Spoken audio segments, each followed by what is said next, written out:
ইরানের প্রেসিডেন্ট ইব্রাহিম রাইসিকে বহনকারী হেলিকপ্টার থেকে জীবনের কোনো চিহ্ন পাওয়া যায়নি বলে জানিয়েছে দেশটির রাষ্ট্রীয় টেলিভিশন। ইরানি এক কর্মকর্তা বরাতে আল জাজিরা জানিয়েছে, দুর্ঘটনায় হেলিকপ্টারটি সম্পূর্ণ বিধ্বস্ত হয়েছে।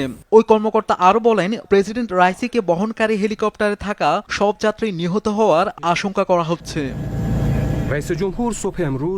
হেলিকপ্টার বিধ্বস্তের 11 ঘন্টা পেরিয়ে গেলেও ইরানের প্রেসিডেন্ট ইব্রাহিম রাইসির খোঁজ পাওয়া যায়নি। তাদের সন্ধান পেতে ইরানের পূর্ব আজারবাইজান প্রদেশের দুর্গম পাহাড়ি এলাকায় চলছে ব্যাপক তল্লাশি অভিযান। তবে বৈরী আবহাওয়ার কারণে উদ্ধার অভিযান ব্যাহত হচ্ছে বলে জানিয়েছেন দেশটির কর্মকর্তারা।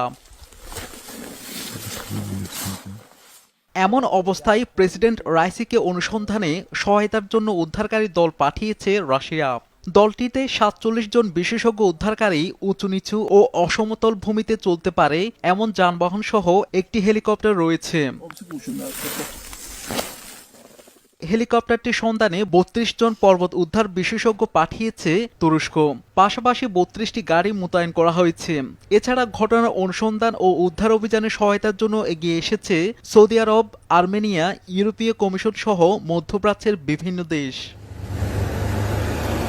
অন্যদিকে ইরানের প্রেসিডেন্ট ইব্রাহিম রাইসিকে বহনকারী হেলিকপ্টার দুর্ঘটনার কবলে পড়ার খবরে সহমর্মিতা ও উদ্বেগ প্রকাশ করেছেন বিশ্বের বিভিন্ন দেশের নেতারা। তবে কোনো মন্তব্য করেনি যুক্তরাষ্ট্র, যুক্তরাজ্য ও নেটোভুক্ত দেশ।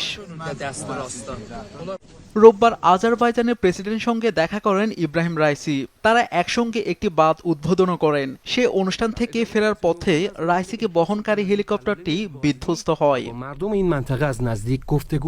শাহাদাত শাওন, RTV।